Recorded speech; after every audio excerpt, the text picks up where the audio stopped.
Hello and welcome to Monday's edition of the Terrace Scottish Football Podcast. My name is Craig Anderson and I am joined by my good colleague Tony Anderson. How are you getting on, Tony? I'm well, thank you. How are you, Craig? I'm doing well. We had some technical issues with this podcast. I'm in unusual surroundings, so we'll see how this holds up. I've not got my nice high tech HD webcam as a result, so I'm slumming it on the MacBook webcam, but that'll be a treat for the listeners, I suppose. And how was your Christmas, Tony? All good. I done it with a friend, which was nice. Went into a friend's house, had some food. I've not been podding a lot recently. I've taken some time off podcasting. I thought everyone could do with a little rest over the festive period. So I'm back now. Hibs are winning, so maybe I can have a good time podcasting for the foreseeable future. Yeah, if I was relying on Kilmarnock winning to be enjoying podcasting, I think you would never see me, which might be the long-term plan of everyone involved, who's to say. But we will get on to that. But we are going to cover the entire weekend of Scottish Premiership action, which, as it turned out, is a bit of a bloodbath when it comes to managers. We will start with the first of the two who, at the time of recording, have lost their jobs. In my eyes, there's probably two others that will be worried, and we will get on to them as well. But ultimately, after just 8 matches, Wilfried, I think that's right. 8. Wilfried Nancy is up the road. He managed to win 2 of those 8 matches and lost the other 6, which as Celtic manager is not good. I think I saw you and Taylor put a tweet out saying that if he'd been made manager and would deliberately try to sabotage Celtic from inside, he thinks he would have won more than 2 games out of. Because it doesn't matter what you do. The players that you've got there are going, and even just being Celtic should be enough. Unless you're having a negative impact on the players, they will still win 70% of the games, even if doing shit. Even if Callum McGregor had just said, just keep doing the same as what you were doing, lads, and cracked on. Exactly. But it all started so well for him, because that first half for Celtic, it looked like they were going to win comfortably. It didn't look like they were going to win comfortably, because we know with the context of what they've been like in the previous few weeks, but they were all over Rangers after maybe the kind of first 10 minutes or so, and you thought, right, this is the party is sadly over, but it was not. Yeah, I think I kept on thinking that, but then when it got towards half time, and I think it was after Kerry had missed another chance towards the end of maybe the one where he drilled it and it was a really good save for Butland, I was like, this just seems like all the other games that Celtic have played, and Rangers definitely have other gears to go on to, and they're also pretty much better than all the teams that have managed to make slight twinges to their setup in the second half that has caused absolute havoc, and so it was.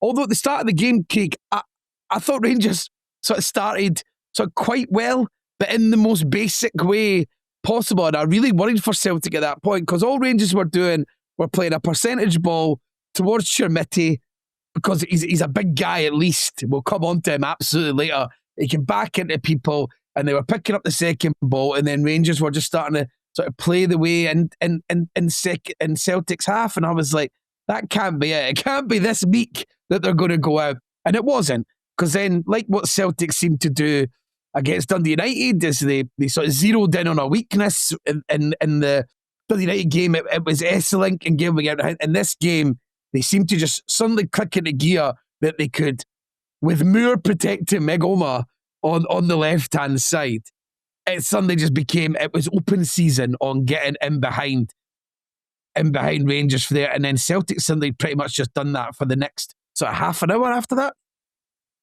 And you could just see that part of Rangers' team was just not functioning properly. Moore, I think we can see, is a really talented boy, but he doesn't impact on games. That first 45, he gets a goal subsequently, but it's not like he was massively impacting the game at all. And I think that's pretty common for him. But the midfield, to hone in on those two, like Raskin and Barron in the first half, they were. It was as if they were jogging about in a friendly. They were not tracking anyone.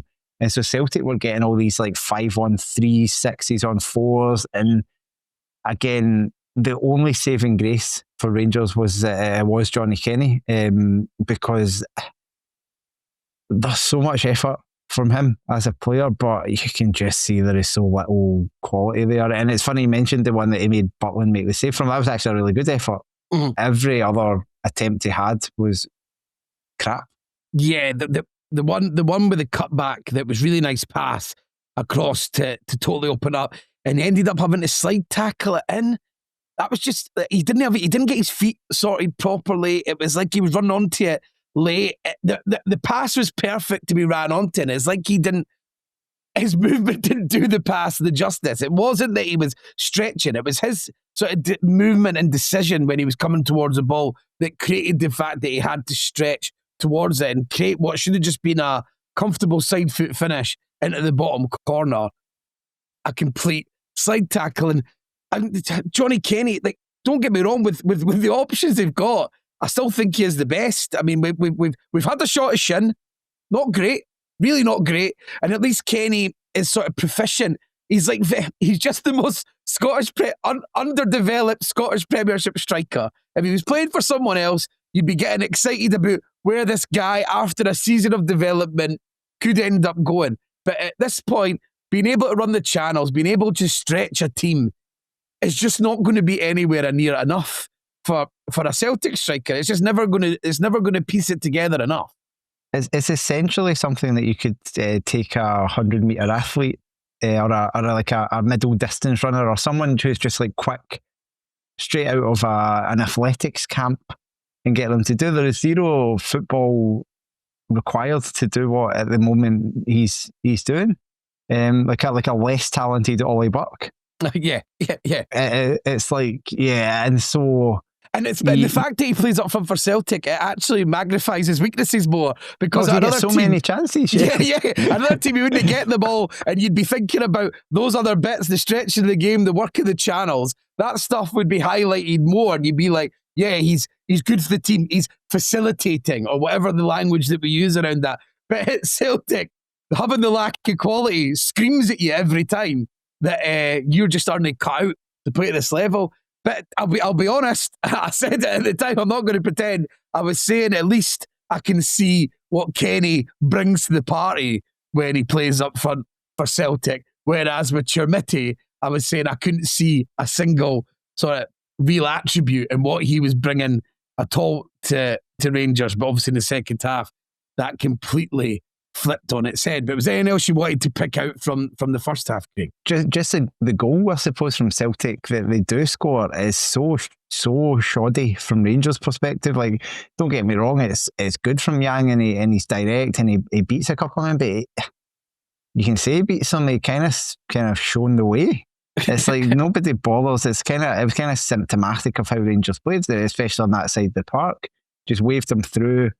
And I do have a little bit of sympathy for Butland on that one. I think he's made a lot of mistakes in the last 2 years probably. But with that one, I think nobody is expecting that shot. And from everything we've seen from Yang, I didn't really know he had that in him to wallop it that hard. So I'm kind of like, Butler's just taken as much by surprise as every other person. So I don't think he was the biggest problem for that goal, we'll put it that way. Yeah, as you said, it was just everyone was welcoming Yang through, and at that period of the game, you just felt like Rangers could have absolutely collapsed, and it wasn't until they were able to get in at half time that they were able to I know they got the disallowed goal, but that was also another problem. You're talking about sort of Barron and Raskin not tracking runners. It was the exact same there for that goal. 5 of them remain offside. And it's again, like you're saying, it's like they didn't run. It's like they hadn't clicked into gear that they were playing in an Old Firm game, and the minimum requirement is it's going to be hectic. You're going to need to run about. You're going to need to be switched on, and you just could. And then to bring up another midfielder, Asgard, it's like he's had a couple of games where he scored a tap and he's got a goal, and people are wondering, oh, is this guy showing up? But again, the game zooms past him. And like the foul he makes is exactly what you do when the game is just going to... For the fact that you have to make a foul of that kind, early in a game is kind of criminal, and just makes him look like he just looks so out of place when he's put in a game like this. It was like Celtic had to do that themselves 2 or 3 times against Motherwell the other week, and it was just like, you are just miles off this team. That's exactly what it looked like, and it's slightly more something we're more used to with a Rangers player doing it against Celtic in the last decade or so. But it was when you're watching, and we'll get onto that as a bigger picture for Nancy. When you're watching Celtic players having to do that to Motherwell, you're like, right, okay, this is there's something in the water this season. But yeah, and I think bringing on Dean Monday definitely helped Rangers. I think I really like him as a player. He's very composed. You would question with him that defensive aspect to track and all the rest of it that we've mentioned with others, but he's a better player. He adds a calmness. It was what was needed in the game, and it sparked Raskin into life a bit as well. Absolutely, and this is the problem for Nancy, is it's in every game. Like Goodwin done it, and now Roll's doing it. It's like the most subtle of change from the either the shape or personnel totally twists his team and like they've never seen a ball before, and it's like everything that's gone before doesn't matter, and like you said there, it brought Raskin to life, but it meant that with Asgard playing in that role, it was like they only had one player that could play that sort of attacking midfield role, which I think when you watch how vulnerable Celtic are, how much they switch off at things like throw-ins or when third man running comes in, that isn't good. You don't want to simplify football for that Celtic defence. So the minute that you bring Diamandi in there and suddenly it's people like Raskin's taking a turn, Barron's even taking a turn, Diamandi's taking a turn, it becomes harder to pick up. You don't have a man that you can just call your own. And when a team's as vulnerable as Celtic are, you could see it right away. It suddenly just became, they'd rotate around, they would all move in different ways, they would all take shots at sitting in, and then suddenly Celtic looked all at sea, and then Rangers... It was quite an unbelievable thing to watch those sort of like 15, 20 minutes after half time. Some good play from Rangers and kind of, and all that, but it is also probably worth pointing out 2 of those goals are yet again Kasper Schmeichel specials. Like, there's other mistakes. Like, I mean, the goal that comes from the throw-in, they didn't even really show good replays of exactly what was going on with Ralston and the throw and how that ball kind of gets through there. I think he plays the throw and he gets a ball back, Ralston, that he just doesn't want, and he gets his pocket picked, and it's like one pass and he's through and goal, and it's just like that in itself is bad enough. But then Schmeichel, both the second and third goals just go through him. The guy, I keep saying it every time I'm on here, it's just something else being added to it. What a year he is having. Like, I think we're extending into 2026 now, but just basically from that cup final at Hampden forward, he's not doing anything right at all. At home, abroad, or internationally. Yeah. And it's like, no, and doesn't really make, because last season when Sinisalo came in, he done a decent job. I thought he looked enough of a safe pair of hands to be the Celtic goalkeeper. Let's say, and I found it a bit weird that he's never been called upon when Schmeichel is clearly. I keep on reading for different places that Schmeichel's sort of like he's a problem, but not one of the biggest problems.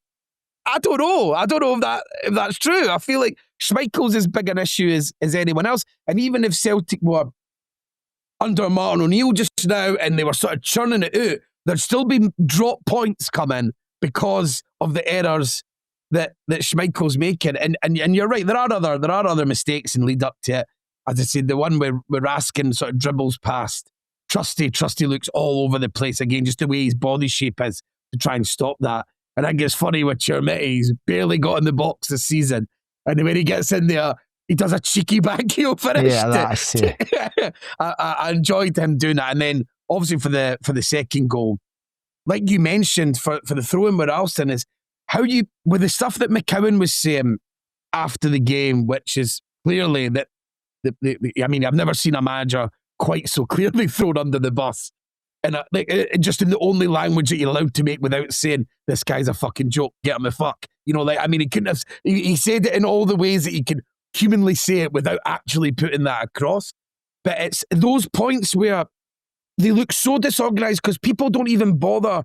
All right, okay, if I'm going to this position and the throwing goes wrong, then there's just a sea of people in behind you. It's like that's when the players can't be asked. You know, that they're already thinking. Obviously, when they're going forward, you know, players, you enjoy yourself when you're going forward. You know, you're making runs. You know, that's the part of the game that you enjoy doing. And yes, you have to coach people to do it well, but you'll always see like kind of like effort. You know, people will always try and overlap, etc., especially if you're playing for Celtic. But it's in those bits where it's just completely switching off, and it's nothing to do with tactics. It's just the basic thing that you know that if someone's in that position, you need to tuck into there. I actually think that's a story of the weekend this week. You see it in the Dundee derby as well. People not making the most obvious tucking in to leave just yards and yards and yards of space in behind. And it's not really on. That is just the way that you've taught how to play from when you're really, really young. Yeah, it's just not good defense. It's just basics. It's just not like switching on, realising he's there. I'll need to go in there. I'll need to cut out. It's really basic stuff. But I do often wonder if with like, and I think there's benefits to it. Like tactically now, players are being overloaded with quite a lot of information. We were chatting about this a couple of weeks ago. Like the video the SFA put up of Scotland, Denmark, and there's this shot where the players are going to the changing room, and you can see on the wall. This pages and pages of A4 documents of clearly, I think it was set pieces, and like the amount of information these guys are being given, it's almost like is that like just blocking out this stuff like there's a guy in your space cover like, when someone's taking a throw in. I don't know, but I suppose that's a perfect way to move on. If we talk about, we can briefly touch on from a Rangers point of view.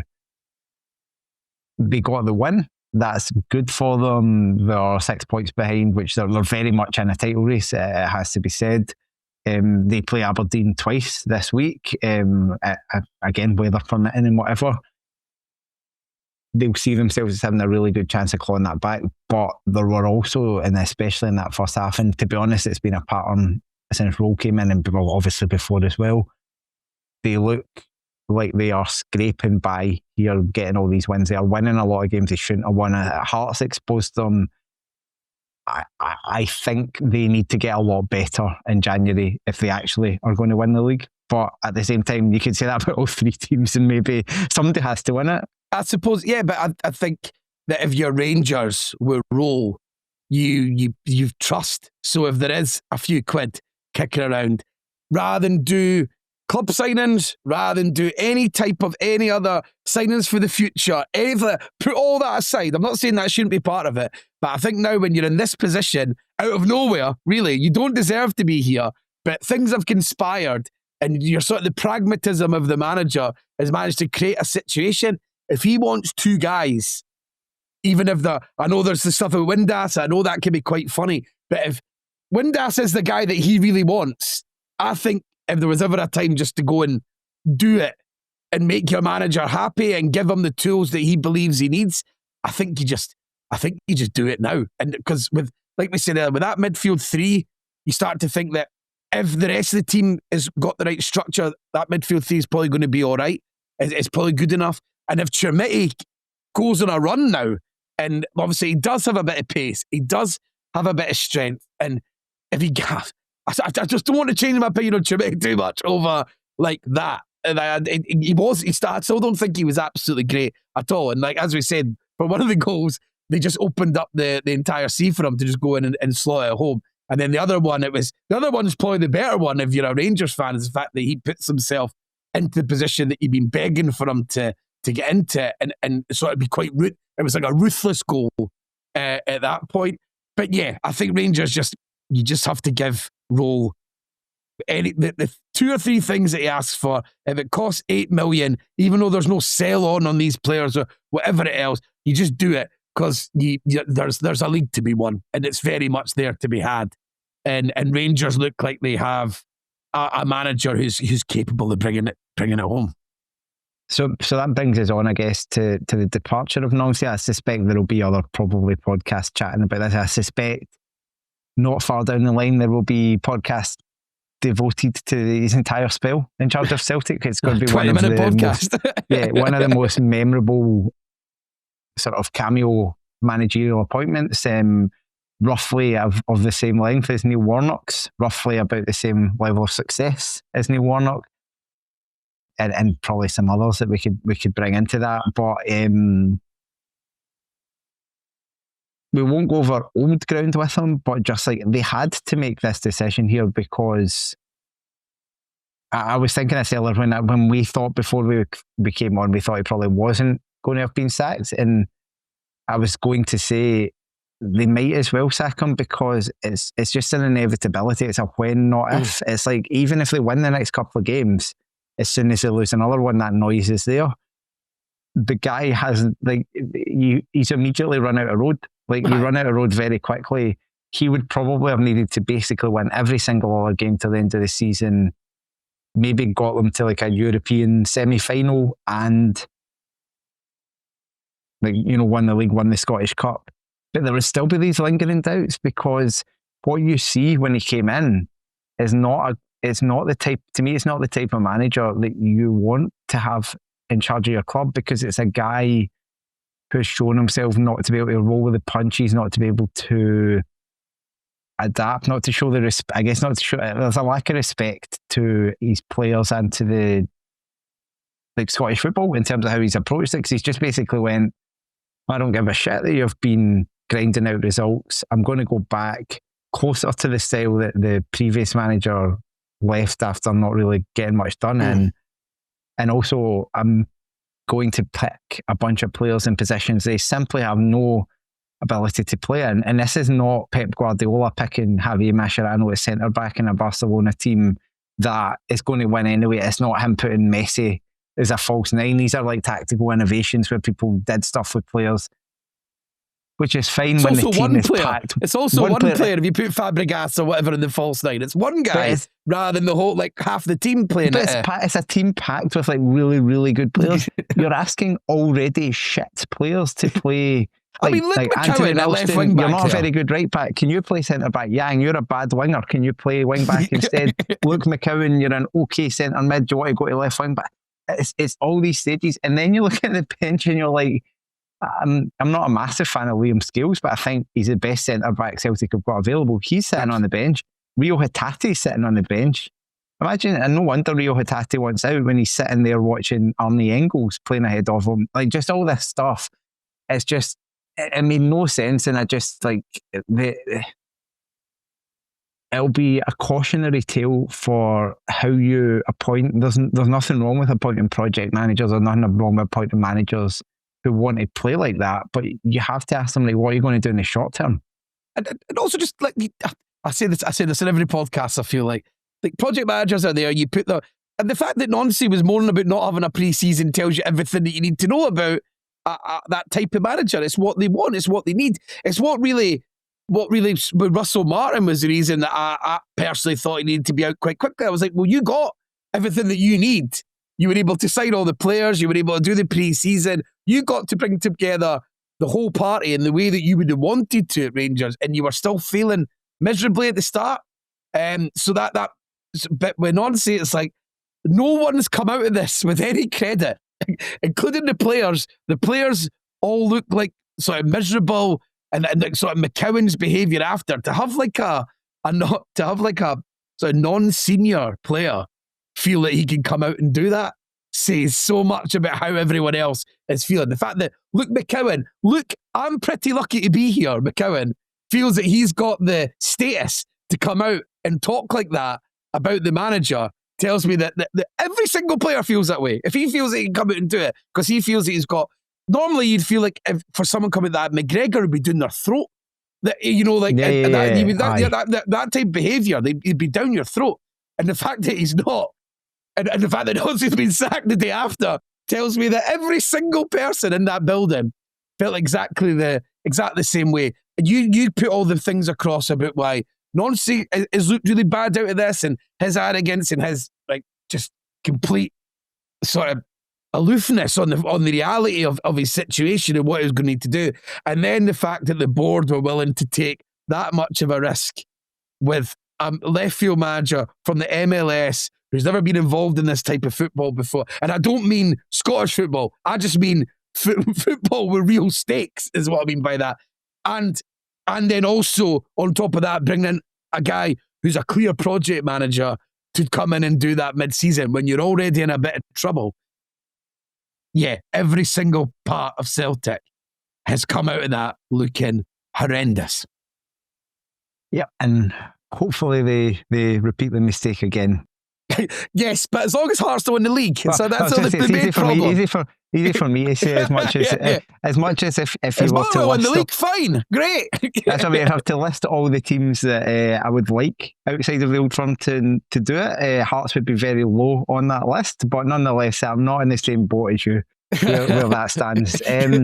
Moving on, and let's actually just go to another derby. You kind of alluded to it earlier. Dundee coming out on top at Tannadice. Ashley Hay with the only goal. A third consecutive win over this festive period for Dundee. Like just have been able to, with clearly the bottom two just not winning any games ever. They've massively pulled themselves away. They're now much closer to the top six than they are to 10th, to 11th even. And talking, as I said, we talked about managers in a shoogly peg. I think Jim Goodwin, the goodwill that was built up by finishing fourth last season, let's say, has been already eroding. And what you touched on about the shape is very un-Jim Goodwin. Like, you'd expect his teams to lose games sometimes, but you don't expect them to be as defensively unstructured, as really, really poor as they looked in this game. They always look really exposed, and it's not just in this game. There was obviously the Celtic game being a really, really obvious one where, I mean, Celtic should have been about 6-0 up at half time. Against Hibs, there was a big period in the first half where it looked like Hibs were going to pull away for them. And then in this, I think Goodwin, he's done that thing as well that worries you, is that he's pretending that nobody's watching. Yeah. He's come out at full time, and you're like, you're at it. You know none of this is true. I can tell by your face you know that none of this is true, but you're now scrambling around to do it. Because Dundee, they ran over the top of them, and they were creating chances. And what would really worry me about as you're saying about the defence, is the chances they were creating were all kind of different. There was chances from set pieces. There was chances from second phase set pieces. There was chances going in behind them. They were getting the wingers involved constantly, and they were able to get into the byline and get crosses into the box. And then from a ball over the top, directly from in the Kamara's mistake, they were able to get a goal there. So it's like, it didn't matter what way Dundee, who've a team that has really struggled in an offensive manner this season, decided how they were going to try and hurt Dundee United. It seemed like every single way was able to cause Dundee United absolute havoc. And the fact is the back three that they signed, and if Graham was injured on the Dundee United bench, then fair enough. But otherwise, it is beyond negligent to have him sitting on the bench when you've got Ivou and Esselink on there, who are just both not good players. I think, as I said, I think a lot of the focus on the recruitment was about the fact that the players weren't Scottish, when much of the focus should have been on the fact that the players weren't good. And I think Kucherenko's already away. Mm-hmm. He was a bad goalkeeper. You mentioned the two centre backs. I think Karestis is quite decent. The other centre back of the three. The midfield has been bits and pieces. Kamara's been good at times, but pretty stinking afternoon. Not just football wise. Looked like he'd been rushed back. Waters, I mean, I think that's kind of impacted their season, because he looked quite decent at the start of the season, and then no, he has obviously been injured for a while. But yeah, their recruitment has been quite poor, I would say, in terms of quality. And it, whether that lands at Goodwin or where that lands, like, ultimately they are not looking like a very good team. I don't think they've looked like a very good team all season. It was interesting that obviously even with the Conference League, with like the losing on penalties, Vienna have then basically, I think, did they finish bottom of the entire Conference League? round about the kind of Aberdeen levels of where they finished anyway. But so it was just like nothing has really gone very well for them this season, and the same would have been true of Dundee up until these 3 games. But you do have to start asking, because the criticism I've had of them over and over again has been that they've been so boring to watch. They lack ambition. Like, everything has just seemed to be about defending. But in this game, they were creating chances against Kelly. They were the better team in the previous game. They are suddenly actually kind of getting together. And Pressley, as much as he's like not a very good manager, he's also not like, I think a lot of the stuff around him was about how he carried himself, and the fact that rather than like, he was okay. He's probably an okay manager, and if it kind of clicks for him, he's probably going to keep them up. Might be bad news in the long term, because he's probably therefore still going to be there next season, and I think Dundee could and should be doing a lot better for their manager. But at the same time, they are doing enough at the moment. They've got some big results. He's slowly taking his hand off the handbrake. And I've been saying this quite a lot whenever I've been on, is that when you look at the makeup of the team, there was no real reason for them to behave the way they were doing. Sort of like the better parts of their team, like Congreve and Yogan, they're decent wingers at this level. Like, you know, like if you can get them into the game, they are going to cause teams problems. And now it looks like he's got a really settled midfield with Jones, Hamilton and Danda, because Jones and Hamilton have legs. So that brings that it's sort of like really bringing the best out of Danda. And Danda, for all his faults, does have quality. And again, for certain teams, you know, like you work around that, because you've not got that many good players. So you go like, well, this guy's got a bit of quality. Let's make sure we stick legs around him. You saw Danda, he was coming deep. He was picking up the ball. He probably feels like, because he's got 2 runners around him, he could do a bit of work. He can feel he can go looking for space, essentially, which is what Danda needs. He's not good. If you go and press Danda or put him in the trenches, you know, he wilts like almost instantly. But if he's got space, like, hence, he wants the whole world to be created like a set piece. So like nobody's around him, and he can do that. And with Dundee, they're getting the makeup that they can do that. Hey, obviously looking a much better option than Murray over the last few weeks. Murray, who's having a terrible season. Let's be frank. And now with Hay, with his again running ability, his aerial ability, like that's enough. We were going about making about the things that we said with Esselik when he was going up against Maeda. But the fact that Hay's much smaller than him, and he was winning every single duel in the game, which meant that they were able to just knock up to Hay, he gets it down, and then the wingers can come into the play, and the wingers are pretty good. And the fact that Dundee United use their wing backs as all their width, and you know, like getting out to ferrying and getting a crossing is becoming sort of like the only tactic they've got, and they're able to pin them back because Dundee have got very serviceable wingers for this level. And it was really simple way that Pressley was able to. I mean, Dundee United in the first half, and I know towards the end of the game, I know they had loads of shots, but it didn't look like to me that they created tons and tons of clear-cut chances. I think they were lucky to get out there without it being like 2 or 3, and Pressley have done a complete number on Goodwin in that game. It looked that way, and it had the 2 chances at the start not fallen both to Cometio. You could have been, you could have been looking straight away at one of these kind of relentless afternoons where Dundee, who have just not done this all season, we're just kind of all over them. Definitely that first half. As you said, like McCracken makes an absolutely brilliant save from Stevenson, and he tips one over the bar right at the start. But apart from that, he's not had loads to do. I think it's going to be interesting watching all these Scottish goalkeepers suddenly. There's a World Cup. I literally need to just be all right for 6 months, and I might get there. How much that focuses in mind. But yeah, so Dundee, I mean, it's been a brilliant festive period for them. Like that's like changed their season, because I think they were still pretty down heading into that. When they beat Kelly, when Kelly went 1-0 up, we would have gone above them, and now it's 9 points in the space of a game and a half. It's changed that much, so they won't be looking up just yet, but they're probably another win or two away from thinking that we're probably not going to get dragged into this nonsense. And the window's open, so if they can, and now it's maybe a bit easier to go and get players. Obviously, the big worry is they finally look like they've got a settled sort of defence. It looks like with Graham and Kimetio in there that they managed to get a couple of clean sheets. Astley played right back.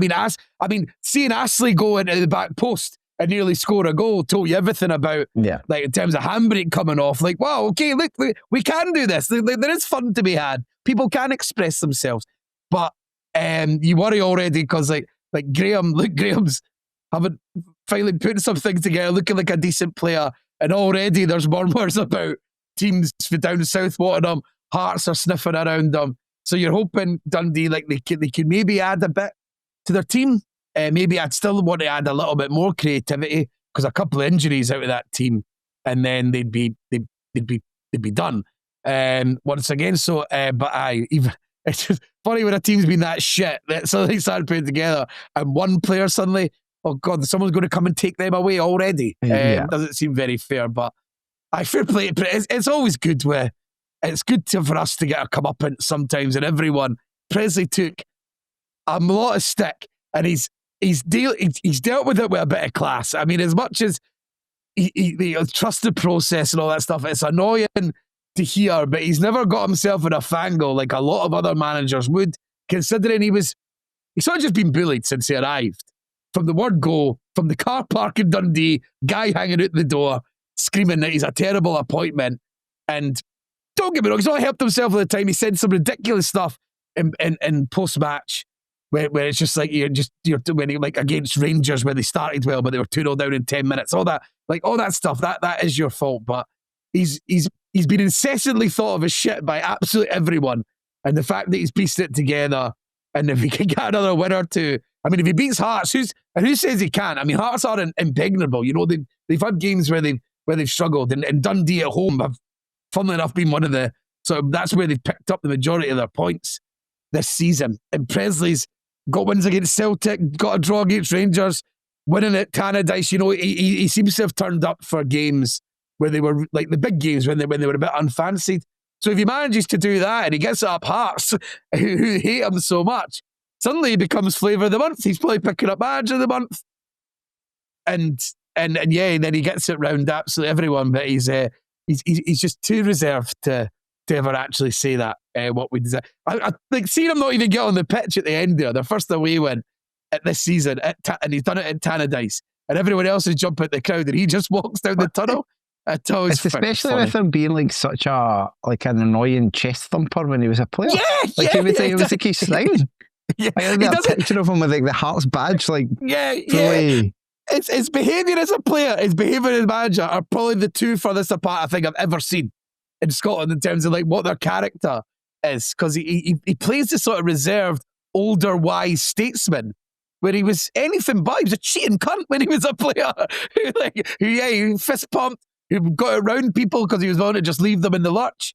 He's fair changed a lot as a manager. But anyway, we are 40 minutes in, 2 games in, as standard. So let's move on, and we don't need to spend too long on this one anyway. It's Kilmarnock 1, Hibs 3, Tony. A very odd game of football, because for me, for that first 10, 15 minutes of this game, I was like, oh my God, this is going to be like 6-0. We are absolutely abysmal. We're not at it. Hibs are so much better than us all over the park. And then it was like Kelly dragged Hibs down to our level. Like Hibs just stopped doing the simple stuff. It was a bit like rope-a-dope. Like that's what we were saying. It was like Hibs just were like, oh. It was like we didn't know what to do. It was like almost like they felt sorry for us. And Kelly kind of grew, probably as the game went on and on, grew more and more, without doing much necessarily, like grew more and more into the game. And then I would say half-time comes, and when Kelly equalised, Doolin said it in his post-match, I felt like we did sniff blood, and we thought like there's definitely a win to be had here. And then the usual problems of this season were kind of came home to roost again, and we ultimately lost the game. I don't think you could say undeservedly so. I think Hibs were the better team, but as I said to you after the game, I don't think Hibs will play that badly again this season. And certainly get a victory off the back. I think Hibs were pretty lucky that they were playing Kilmarnock there at the end of a tough week where Hibs have had 2 big wins and the season had finally sort of started to build a bit of momentum. But obviously we'd lost quite a lot of injuries. We had 2 injuries in this game alone, with Megwa and Iredale having to go off. With the way Megwa was playing at the start of the game, I don't know if that was a terrible thing. But and obviously 3 players being away at the African Cup of Nations, I think Hibs are pretty fortunate. This was the game that they finished this sort of period off with, to then get a week till the next game after that. Basically, the festive period finished and everything goes back to normal. But I think with the way he described it, Elie Youan just epitomised the whole Hibs performance. Because at the start of the game, since Hibs put him on against Aberdeen, he won the game for Hibs coming off in that game in the midweek. He was the main reason the game totally changed and Hibs went up a gear with Youan on the pitch, and Hibs were just getting him the ball constantly. And they started the same in this. Youan constantly on the ball, constantly give him it. Kilmarnock give away what must be an awful goal from their point of view with the short corner and letting Barlaser just sort of line it up, the cut back to whip it around. It's exactly what you dream of when you take that corner, and then getting caught under at the back post and Youan getting up and scoring the header. And then for about 10 minutes after that, I said him and Hoylett were linking up well, and him and McGrath, he nearly gets another goal when he couldn't get out his feet properly from there. And I thought Barlaser over the last sort of three or four games has really, really shown why Gray's been incessant on keeping him in the team, despite the fact that in games where anyone was giving him any sort of examination in the middle of the park, he was really struggling. It looked like he didn't have the energy to play against, in games where against the Old Firm or Hearts or Aberdeen, blah, blah, blah, those games. But he's really come out of this, and I thought he was the best player in the park again in this game. And that's maybe the 3rd game in a row where I thought Barlaser was absolutely superb. But then Youan just, as it happens with Youan, suddenly it was like you'd never seen a ball before, making all decisions, couldn't even kick the ball properly. And then Kilmarnock, as you said, Hibs just started giving the ball away constantly. And yeah, it's like they goaded Kilmarnock into trying. Because at first it was like they wouldn't do it. And then eventually, well, we might as well, because Hibs are just going to keep on giving us the ball.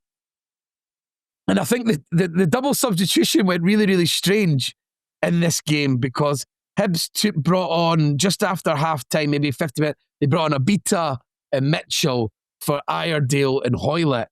And that meant that McGrath moved into the centre of the pitch. But then that really gave like a 15-minute period maybe where and then the goal came.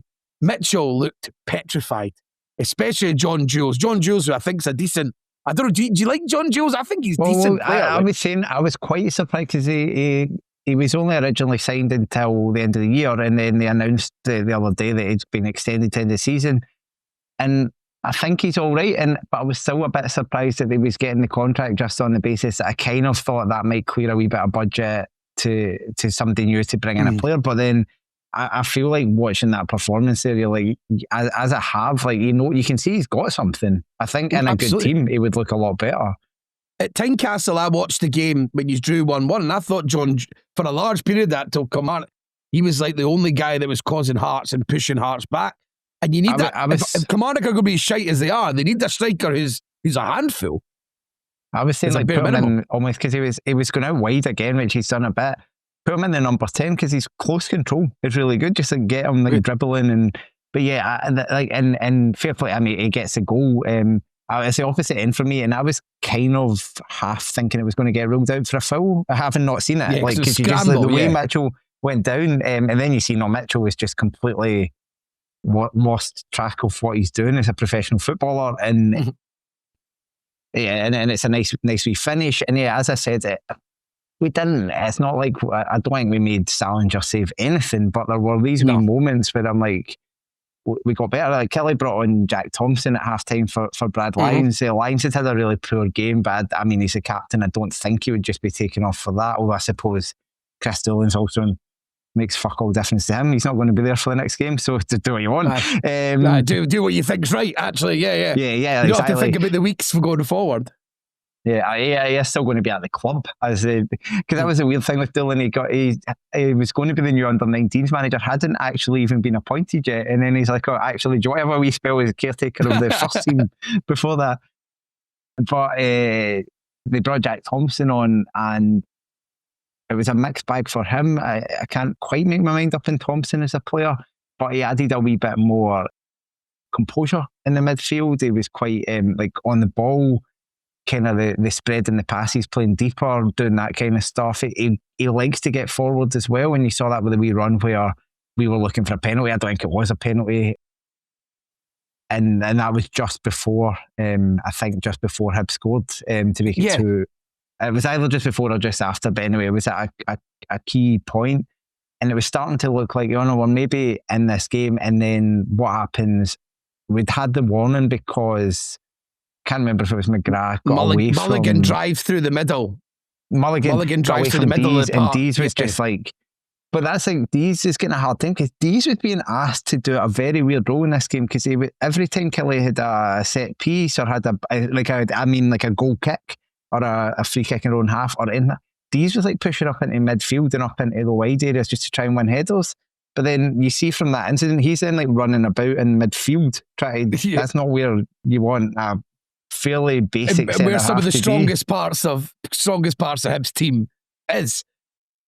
Because going back to I was saying about that sub that I think ended up being the key component of the game, because I said that Mitchell really struggled and it really, Kilmarnock really took the game by the scruff of the neck for that period, but it also meant that McGrath was moved from the left wing back role that he's been playing the last few weeks as a stopgap really, since Nicky Cannon got injured and Abita was away. He got moved back into midfield, and then what I would say for Hibs that made me excited in terms of what might come in the game, they were rubbish, and people were getting pissed off because it was so bad. Even though we got to go 1 up against a team who's not 1-14, and you've won a couple of games on the bounce. You should be motoring, you should be on the. But once we concede that goal, after a little bit of period, once McGrath's moved in there, Mulligan starts taking the game by a scruff of the neck. Like I said, goes on a few dribbles, creates that moment with Barlasar's free kick. The keeper makes a brilliant save. I mean, because that is a rocket of a shot. And then after that, McGrath for the second goal. I mean, we'll maybe talk about from Kilmarnock's point of view, because I imagine it's hopeless. But McGrath picks the ball up in the centre midfield again, more on the left, and drives to the middle of the team, hits a shot, keeper, not great. And that bounces down, and Yuan's able to sort of poke it home, who had been screaming about getting off for about 20 minutes before that because he was sitting on a booking. And Yuan makes a lot of stupid little fouls where he just jumps in the way, as you saw with his booking. And then, obviously, at the end of the game, Salinger, long ball up the park, picks McGrath out on the counter-attack when Kilmarnock are down to 10 men, which we'll talk about in a second.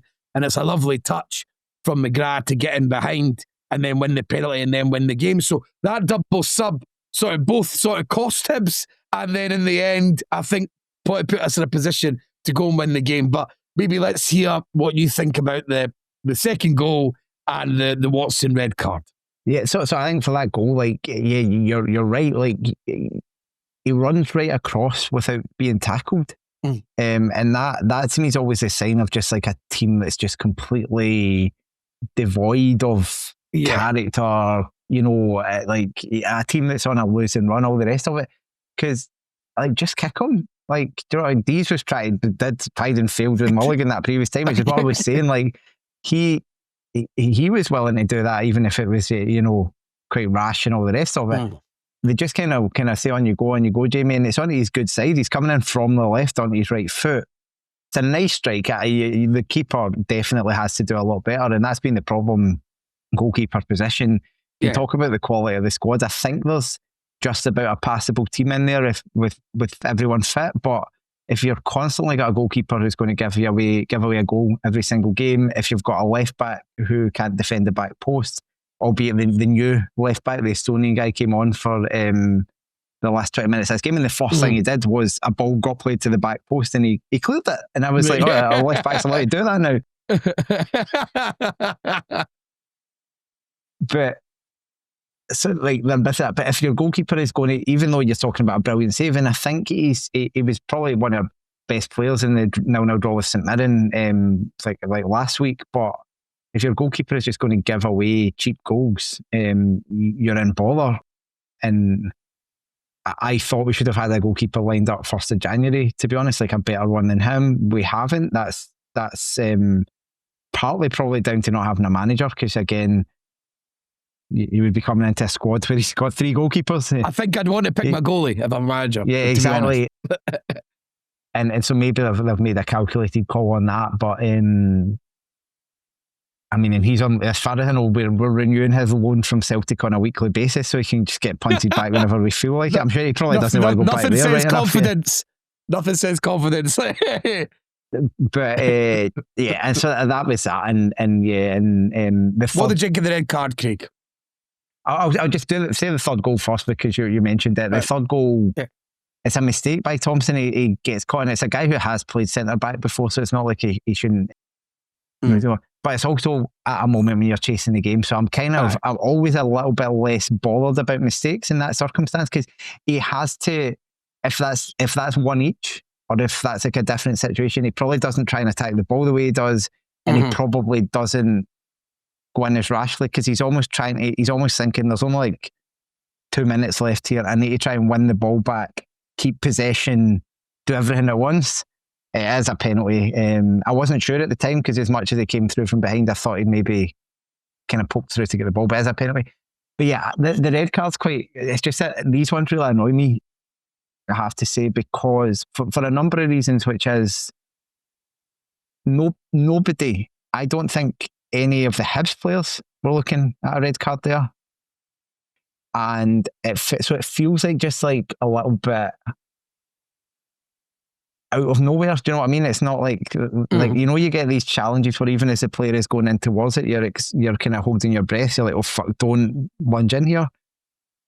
You can see watching back why it could be given as a red card, but the thing that annoys me is the referee can't possibly see the contact in this challenge, because you can see the footage. He is directly behind Barlasser, so he's making a decision based on his perception of what he thinks might be happening.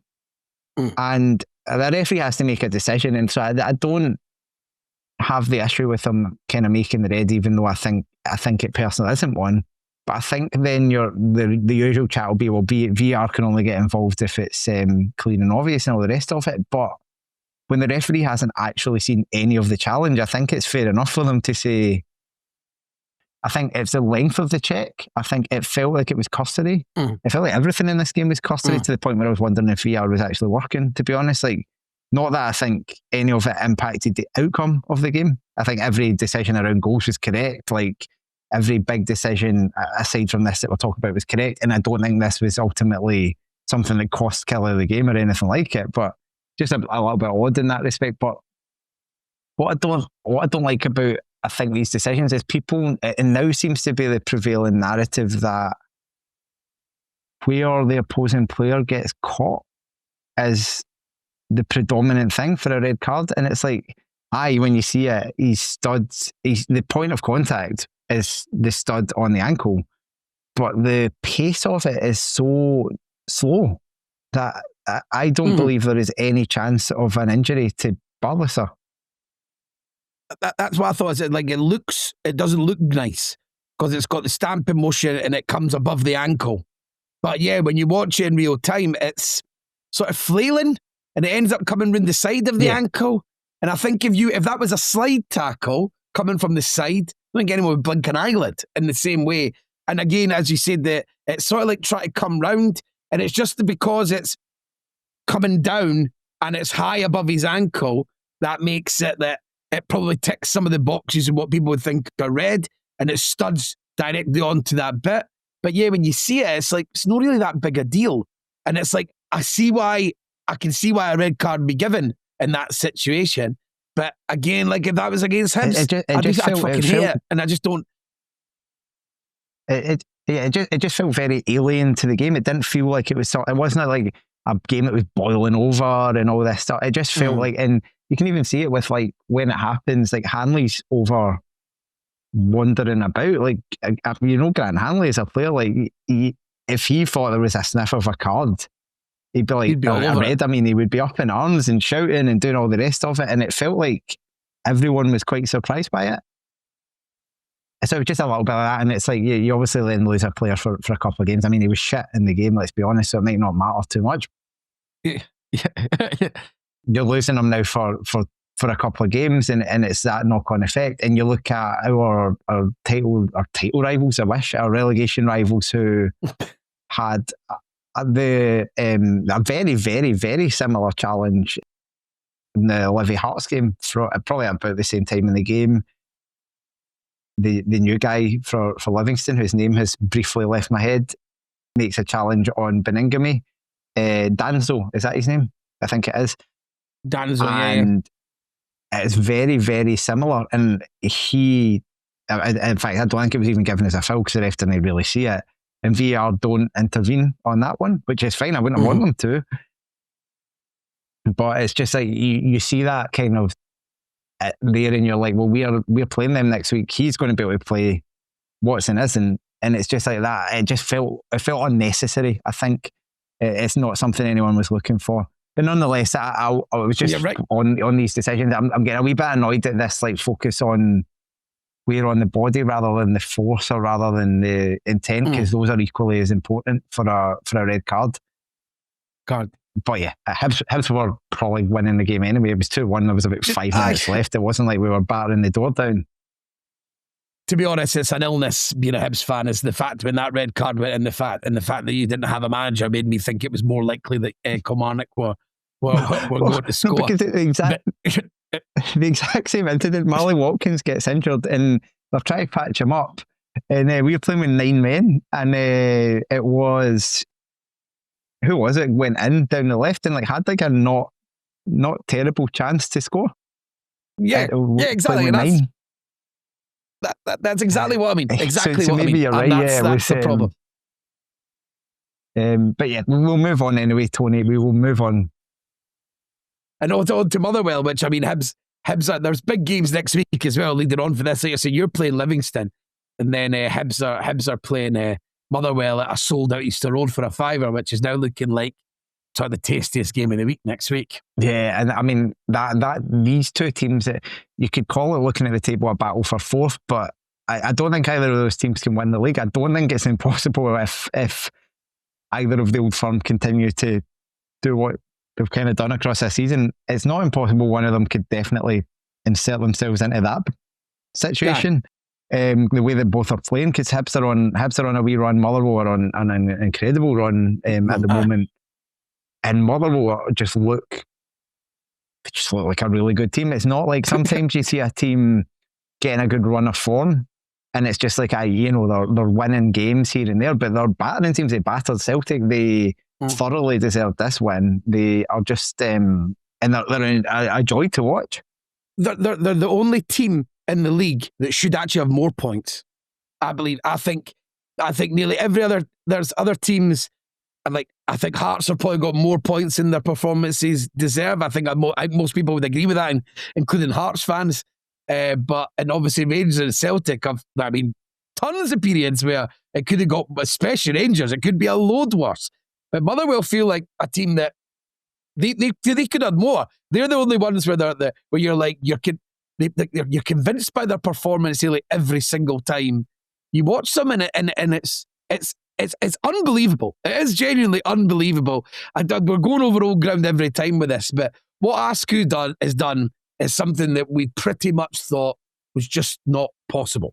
And in Scotland, we just didn't think anyone was going to be able to do it. And there were so many failed members, including Wilfried Nancy, who's just been papped off after 8 games at Celtic. So Russell Martin, I mean, there's been people at the old firm this season who've tried to sort of bring the type of ideas that Askew has done. So for him to do it, and the fact that he just rotates his squad on a whim whenever he feels like it, and it has zero impact, it's absolutely frightening. Well, they beat Celtic obviously without Maswanise, because he's away at the African Nations. Without Stephen Welsh, who's been one of their better performers this season. And again, Celtic saying they don't want him back. They should. He's not going to be worse than what's been hanging about. He's not what they want or need long term. But right now, but yeah. And with all that going on, like, they two come back in the team. But yeah, it doesn't seem. Yeah, they don't miss a beat, and I think that's a sign of a good team. It's like that. That's where the players are just cogs in a machine here. It's just like it doesn't matter who's playing. They just.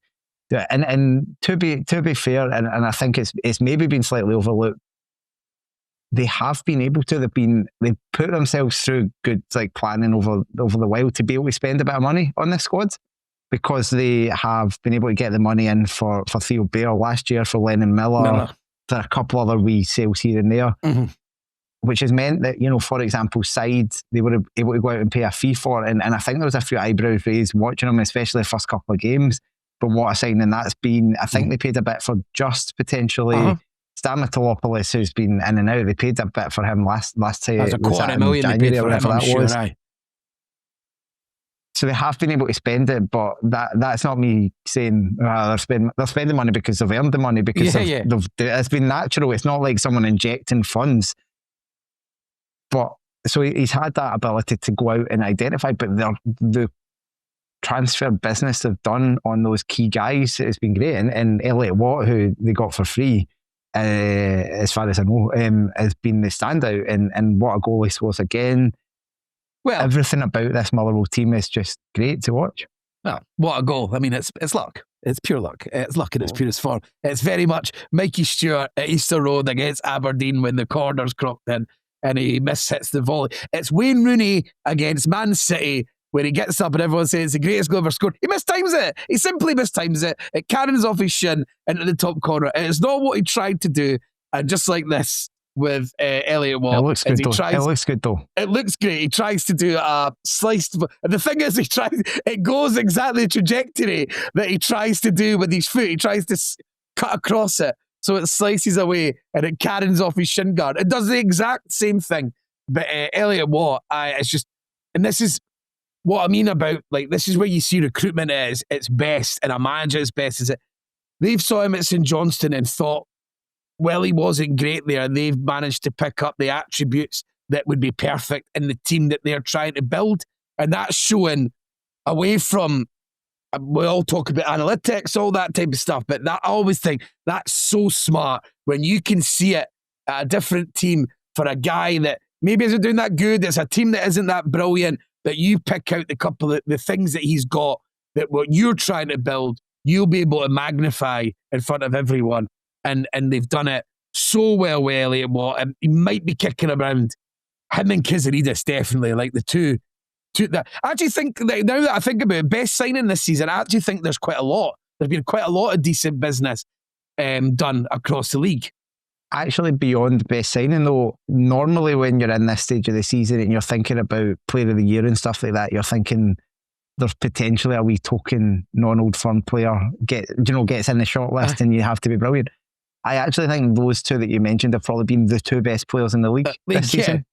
Like, with no so caveat. They should be the up there as the nominees for player of the year. Who would have thought that, like, Cammy Devlin, Elliot Watt and Jamie McGrath would be like the guys that we know well and have seen over years and years, would be like three of the sort of better players in the league. And again, it just speaks to the season just being, well, it's just completely different. But Motherwell, to move on to St Mirren slightly, is that there's a wee bit of a worry now, because with Ayunga, Bacchus and O'Hara all being out, and I think maybe Robinson got a bit spooked at half-time in this game, because he took off, they had 3 bookings in the first half, and he took off 2 of them at half-time, and then it ended up with them having like a team that you would never, that are living on the pitch, that you would never have pictured them being on the pitch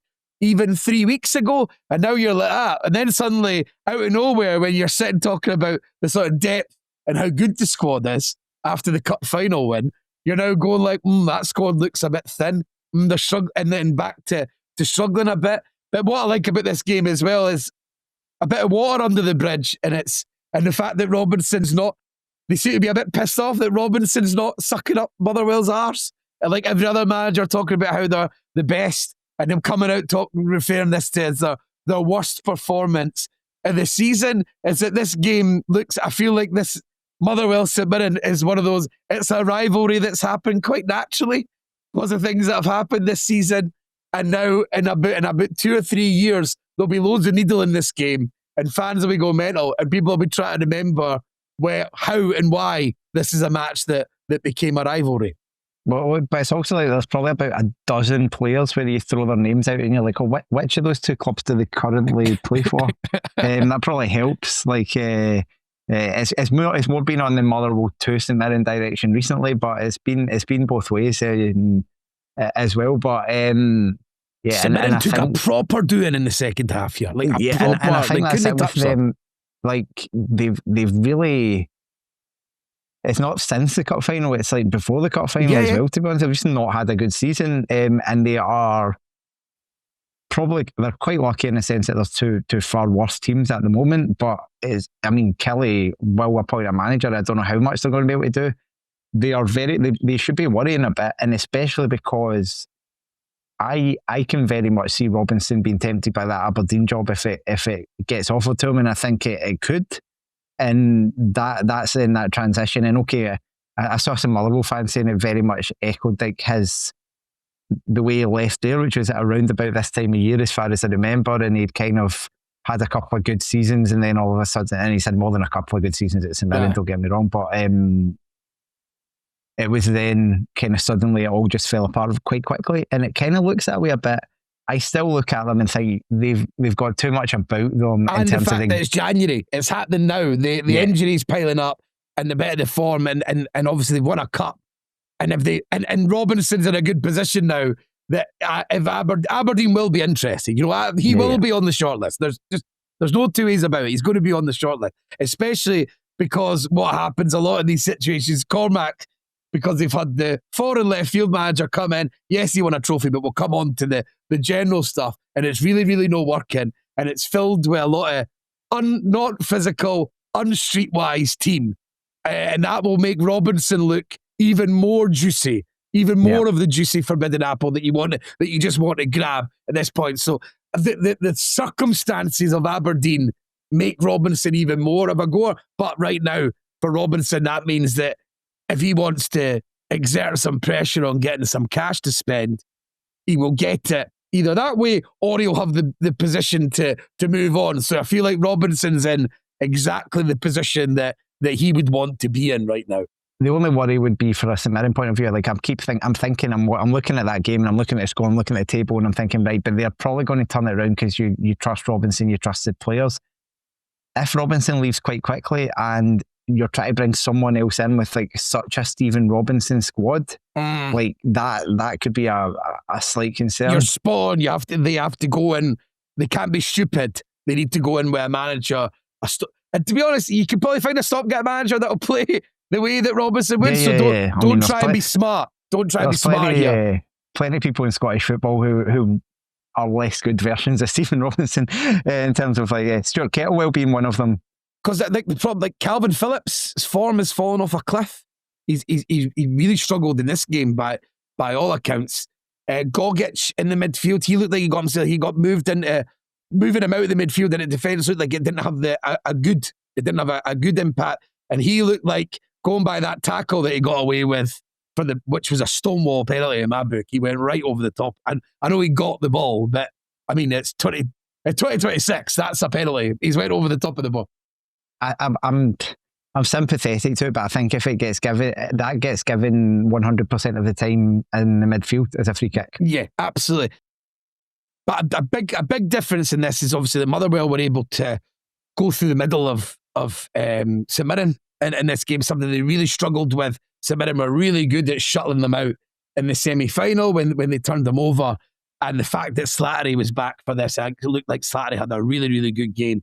Slattery's the only Fadinger and Watt, they're still quite specialist midfielders, whereas I feel like Slattery's still with just as obviously like just high quality, skillful midfielder, creative, like really just as really, really, really good. But where Slattery's the only one in there who isn't sort of like totally specialist, and he feels like he's got like a lot of strings to his bow. And I feel like in a game against St Mirren of all teams, they missed him, and you can see in this game, both defensively and offensively, that Slattery had a big part to play in that. And just Motherwell, they completely overrun them, out physically battled them, with too much quality for them. And I just, I'm annoyed that we're going to have to turn them over and stop the party on Saturday. Talking of teams that just got run over, Aberdeen at the Falkirk Stadium. It was Falkirk 1, Aberdeen 0. The only goal of the game come for a set piece in the second half, but that didn't really tell the story of what was a pretty dominant Falkirk performance. One that they kind of needed, just in terms of, I always say stopping the rot. There wasn't a rot in the first place, but getting them another win that moves them another step closer to staying up, which they will do this season. The return of Barney Stewart after his very successful loan at Dunfermline, and I know that you particularly were wanting to talk about him. Oh yeah, I mean, what a massive difference he made. I'd say that I'm not a connoisseur of the Championship like others, but I know he done really well out on loan there and scored a lot of goals. And to be honest, Falkirk must have been itching to get him back. I don't think it was. And I wasn't surprised that he came back and he went straight into the team. And what a difference he made. I mean, Brian Graham's a perfectly serviceable signing from Falkirk to play a very specific role. I mentioned Junior Hoylett starting for Hibs, and it's exactly the same when he starts. No, thank you. When he comes on, this is fun. And it's the same with Brian Graham. He doesn't have enough mobility to lead the line as a lone striker for any team that wants to get up the park, really, or wants to be able to stretch a team.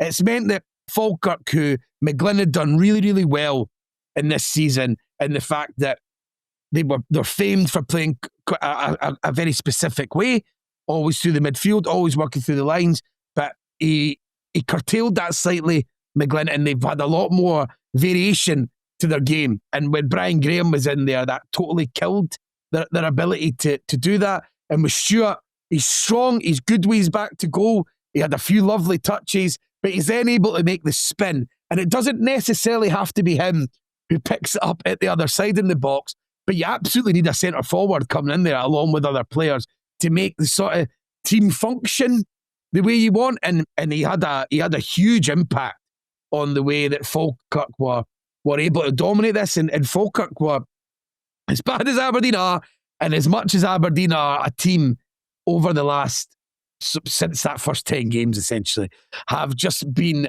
they are there to be bullied, to be aggressive towards. They really are the picture of the stereotype of their manager, and sort of the stereotype in the area that they've bought all their players for. That's basically how it's played out. And Falkirk saw that from a mile away, man.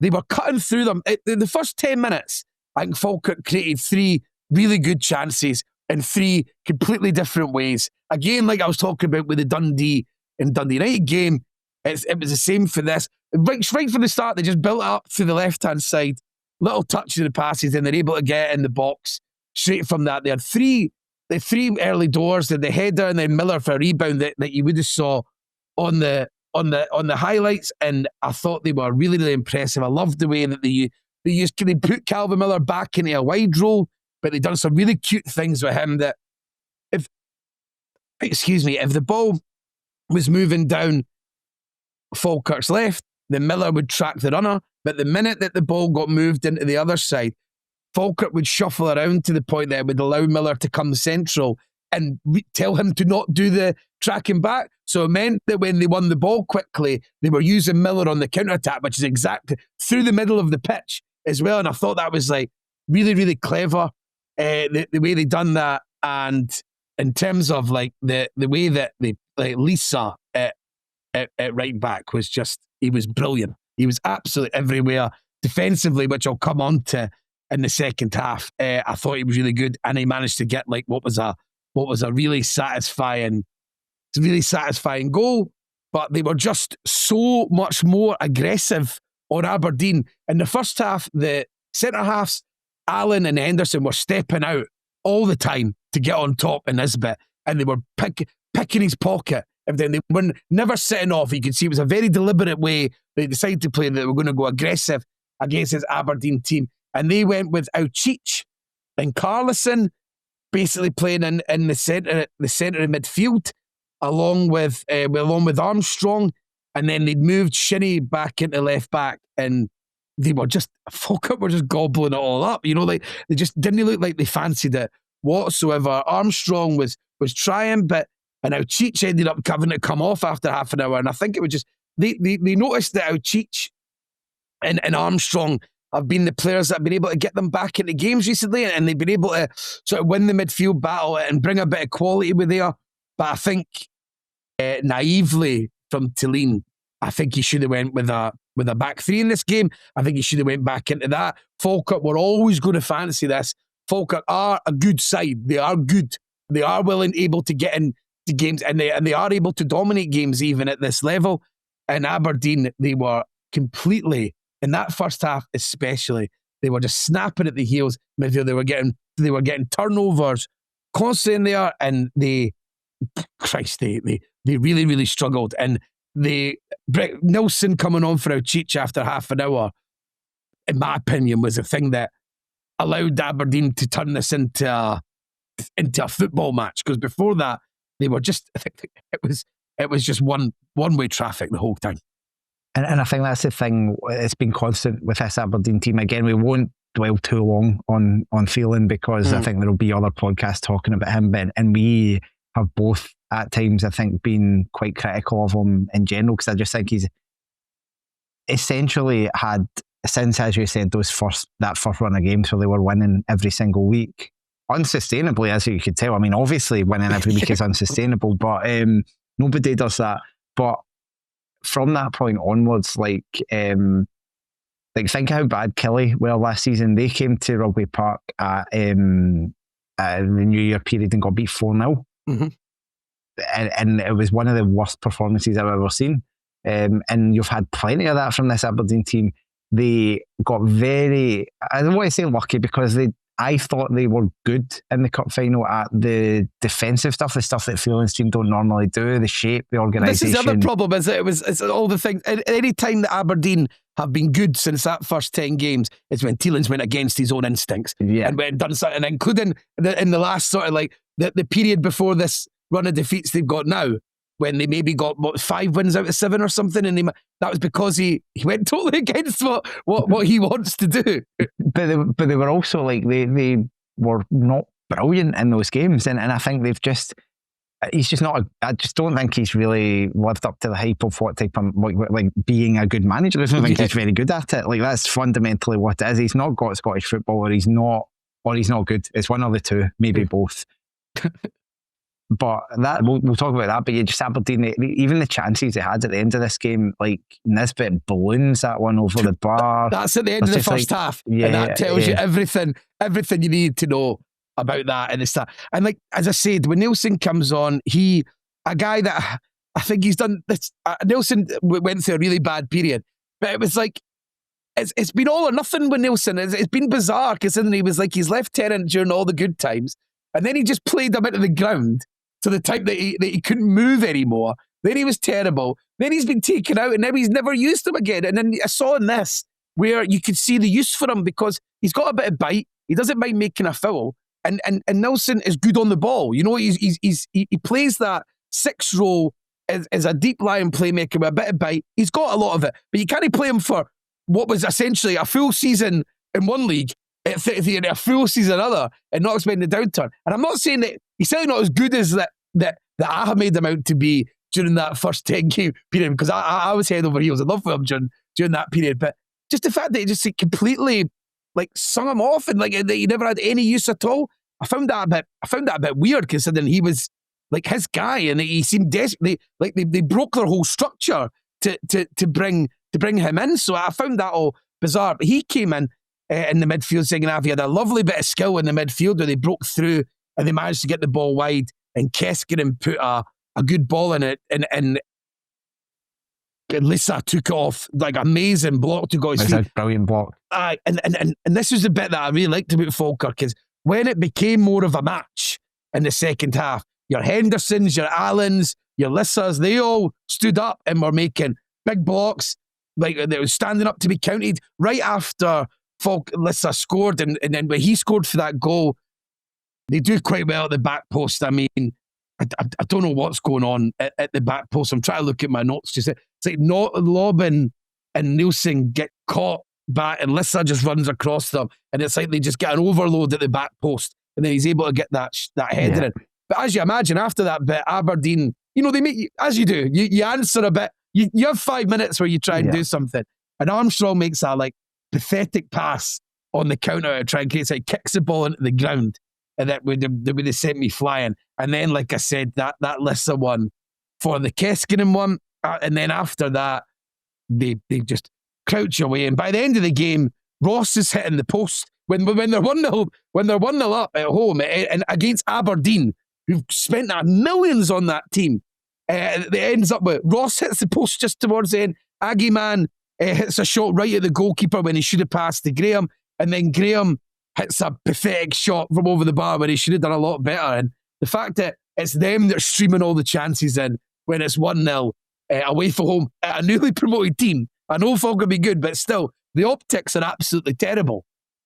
And especially after they were meekly surrendered at Easter Road again during the week, that there was just, you're off your head if you are still banging the drum. The evidence is so much more than whatever the positive time was. We'll move on, and it's kind of almost fallen into routine for the Terrace podcast, because normally it's Old Firm that we're doing this to. It's the team that are top of the league.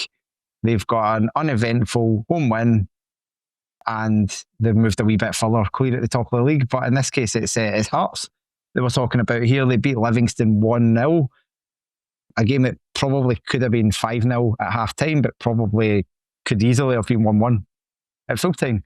But I think this is going to be the challenge for Hearts. It's like they're going to have a lot of afternoons like this if they're going to want to win the league. There's not a lot of boys in that squad that have been the distance. Not at this level anyway. I mean, like Shanklin's won League One, maybe. Like won the Championship. Some of them have won the Championship. Not many players in that squad that have been there and done it, winning a proper league.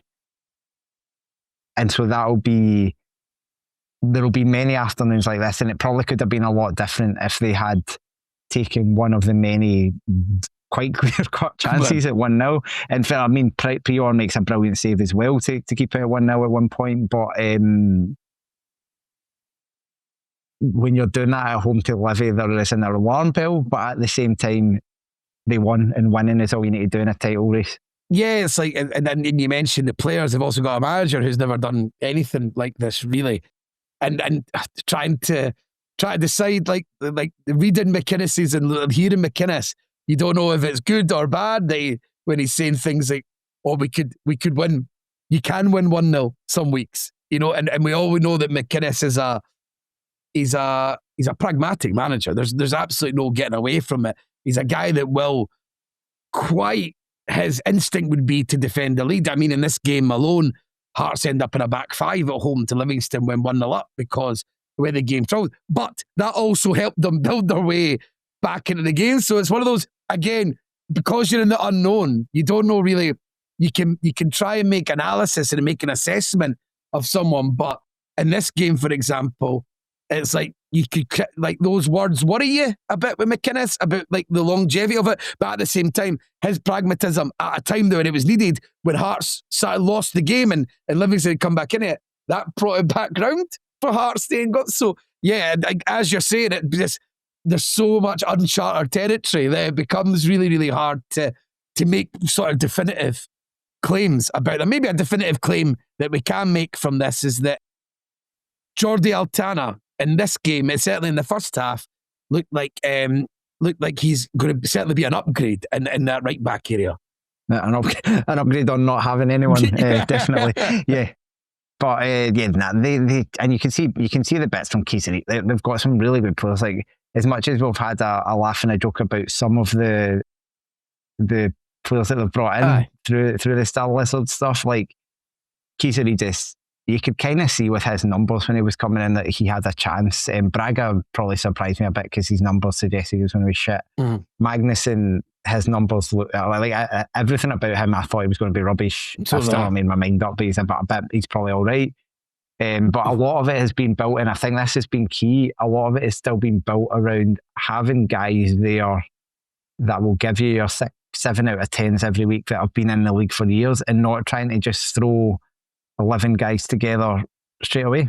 And it might be something that this might boost Hearts. It might really protect Hearts in the future, is the fact that that's happened, and the fact that Derek McInnes is brought in before that they kind of had a say in it with Bloom and stuff. And it's like, maybe it might not temper, because obviously they want to use it. The whole point of this, and it's worked, blah, blah, blah. But like you're saying, the other part of it is showing that amalgamating the two might be like the sort of best way forward.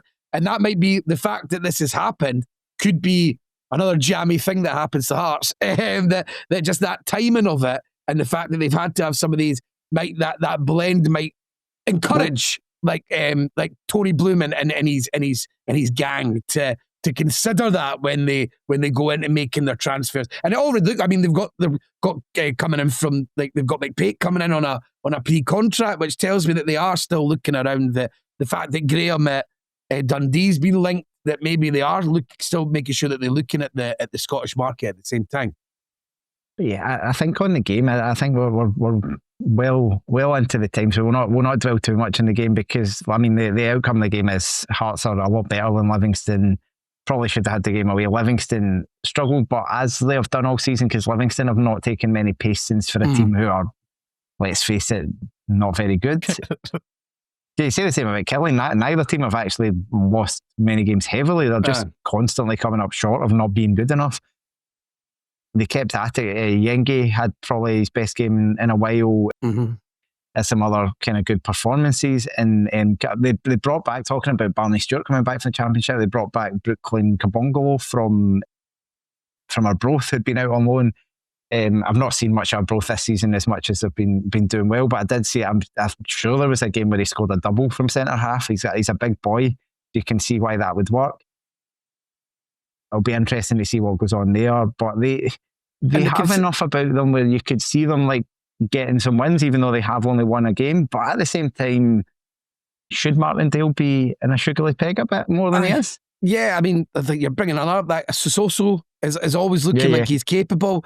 And in this game, for what I read and people that I've spoke to, like, he had a big impact on the way that Livingston were able to shift the sort of the narrative of the match, if you like, after half time. So there are bodies there that might be of use, and obviously they've got McGowan's back and centre half, and obviously Wilson was put on the bench for Kabongolo, so that starts to create some options. They've signed a couple of players.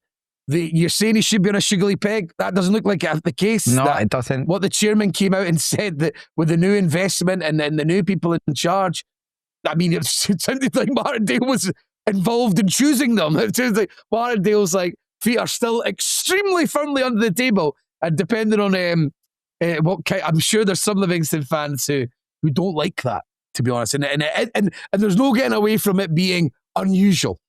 It's just that, like, we know that Martindale has done good stuff, and like he kept him up for that period and had a really good start and all the rest of it, but any manager like in this league, he's it's not like he's on a budget that is so far below everyone else that you're expecting to be in 9 points at this point in the season. That's like really, really low. Regardless, like they've probably got a bigger budget than Falkirk, I would guess. And they're miles behind. They finished behind Falkirk last season. They're miles behind them again. Like there's enough there to be like, you know, I think they were right to stick by them when they got relegated the last time, and they were proven right because they brought them back up. But is it maybe like it's just his time's up? Like, I don't think it means he's been a bad manager or anything. It's just like there's no getting away. He's had them in cup finals. He's had them in the top 6. He's had them promoted a couple of times. You know, you're maybe it's. We'll see. I think you'll get. It'll be the first time in a while where he maybe gets to dip his toes at the transfer market quite a lot, which is something he's always been. Something he's always liked. He's liked flipping squads. You know that he's like doing large numbers at points, and it looks like he's going to get the chance to maybe bring in another 2 or 3, which will look like he'll brought in like 5 players in the month of January. So if by March there's not been much of a change, you do have to say, well, you have done amazing and you are a great manager, and the way he's impacted that team in terms of his decision making on the touchline and the way that he's brought like polished rough diamonds and all that type of stuff, like it'll be unrivaled. It'll be legendary, really, over the course of Scottish football, what Martindale done over there over a period. But yeah, if he's given access to the transfer market again with a bit of backing, and they go ahead and they start and they get relegated again with threepence points, like nothing, and then it does become, well, what's the fun in bouncing around, going up and down? It becomes zero fun because there's no avenue to move forward. But don't get me wrong, whoever comes in at Livingston's going to do shit. Like, I think that just does. The first managerial appointment is going to be fucking terrible. I can assure you of that. But that doesn't mean, again, that the other thing is the wrong thing to do. I've got my own problems to worry about. I'm worried about Hearts, that new right back coming in and getting an assist straight away. I don't like the fact that he was able to do that 45 minutes where they were able to bring Magnuson, who played on right midfield, and the fact that they've got Devlin and Beningame back in that midfield in the 4-4-2, which was working the season. If they get a stage where that right back could do a lot of that work around there, and it means that right midfielder can tuck in and sort of make that a 3 quite a lot, that annoys me. Because that would make me think they can dominate a lot of games in the midfield doing that. That's what I keep saying about them building up the lead in the league, which was the same as the last time when they went clear. It means they can survive their blip, and because they will lose games. They will lose several games before the end of the season, I'm pretty sure. But they can lose a couple of games and still be top, and that's like let's stop the nonsense. That's why I'd be surprised if they're not well in it when it comes to the split at the very least. I don't see Celtic or Rangers being able to string together a big run with these 10 wins. Yeah, they'll also lose a couple of games. Yeah, they'll lose many. I think Celtic will have to, again, the head-to-heads, that has to stop. Yeah, Hearts have won all those games. Yeah. That seriously has to stop, because they will lose games against everyone else, and especially when the heat goes up. But an hour and a half, Craig, it's not too bad. All things considered, it's not too bad. I've seen it before, so it's not too bad. Well, it's an eventful weekend, and we've got to the end of it. I can smell food downstairs, so I think it is time for me to depart. But thanks everyone for listening as usual. There'll be lots and lots of content, more than usual, on the Patreon this week. We'll have no doubt 2 podcasts about big name managers leaving. Probably there will be other stuff. Patreon.com/Terrace Podcast for that. Sign up. There's £2 tier, £5 tier. There are actually at this point too many podcasts for me to listen to them all, which I think is what you want to be in, because you can. Some people listen to them all. I'm sure you're paying for it, and you're getting a lot out of that. And whatever you're interested in, there will be something for you. But we've spoken to you enough for now, so thanks very much, Tony. Cheers, mate. And enjoy your midweek football for those of you who participate.